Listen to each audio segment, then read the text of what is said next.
আলহামদুলিল্লাহ এইটা মেয়র হওয়ার পরে আমি আসলে দায়িত্ব নেওয়ার পরে এটা আমার প্রথম ঈদ। সকাল ৮টায় জামাত আরম্ভ হবে।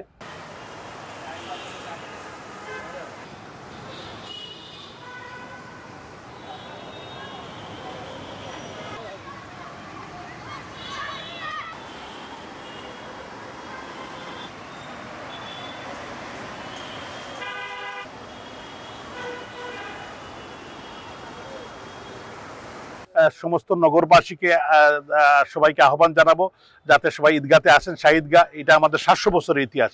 এটা আমাদের সিলেটের একটি মানে খুবই ঐতিহ্যবাহী জিনিস, কৃষ্টি কালচার। এটা মুঘল আমল থেকে কিন্তু এখানে ফরহাদ কাকার আমল থেকে এখানে ঈদগাহ প্রতিষ্ঠা করা হয়েছিল, এরপর থেকে চলে আসছে এবং এখানে প্রথম এবং যে সবাই এখানে নামাজ পড়েন। গুরুত্বপূর্ণ নগরের প্রত্যেকটি মানুষই আছেন। তো আমরা এটার জন্য আমরা খুবই আমরা সাংবাদিক বন্ধুদের আমরা মানে সহযোগিতা চাই। আপনারা অতীতেও সহযোগিতা করেছেন, আজকেও, এবং আলহামদুলিল্লাহ আমরা শেষ পর্যায়ে চলে এসেছি। আজকে ২৭ রমজান, আমরা গতকাল শবে কদর আমরা পালন করলাম।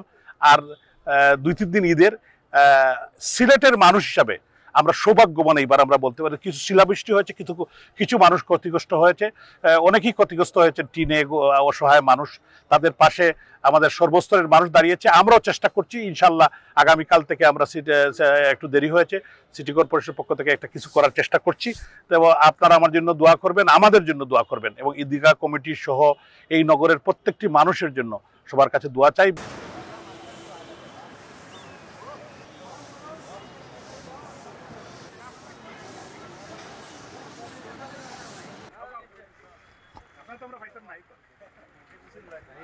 ডিসি সাহেবের অফিসেও মিটিং হয়েছে।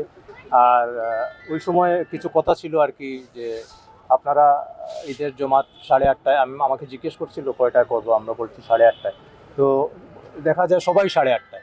এই জন্য আমরা একটু আগে নিয়ে এসেছি, যাতে আমাদের যদি একটু রৌদ্র উঠে যাতে আমরা একটু সময় নিতে পারি। আপনারা জানেন ৮:৩০ পরে কিন্তু পুরা রৌদ্র চলে আসে। তো যার ফলে আমরা এই টাইমটা রেখেছি যাতে একটু আগে আমরা কাজ শেষ করতে পারি। তাদের সাথে সকাল ৮টায় জামাত আরম্ভ হবে। আর তাদের সাথে মিটিং হয়েছে এবং তারা আমার কাছে কিছু সাহায্য চেয়েছে, কি করতে হবে আমি তাদেরকে কিছু বলে দিয়েছি, এবং তাদের সাথে আরো কথা হবে আমার কি আনা যাবে, বহন করা যাবে, এই ধরনের কোনো নির্দেশনা আছে? এইসব কোনো নির্দেশনা নাই। তারা ২-১টা জায়গাকে মার্ক করে এর ভিতরে আপনি গাড়ি নিয়ে ঢুকতে পারবেন, তো ওইখানে তারা আটকায় দেয়। তারপর কিছু মানুষকে তারা করে, আমি বলেছি কিছু মুরব্বী মানুষ দেখলে আপনারা একটু ছেড়ে দিয়ে এই ধরনের আসে। মোটামুটি একটা সুন্দর হয়। আমাকে জিজ্ঞেস করছে তারা কোনো ধরনের কোনো নাশকতার কোনো আছে কিনা, তো আমি বলছি আমার তরফ থেকে না। তারাও বলছে যে আমরাও দেখতেছি না। এই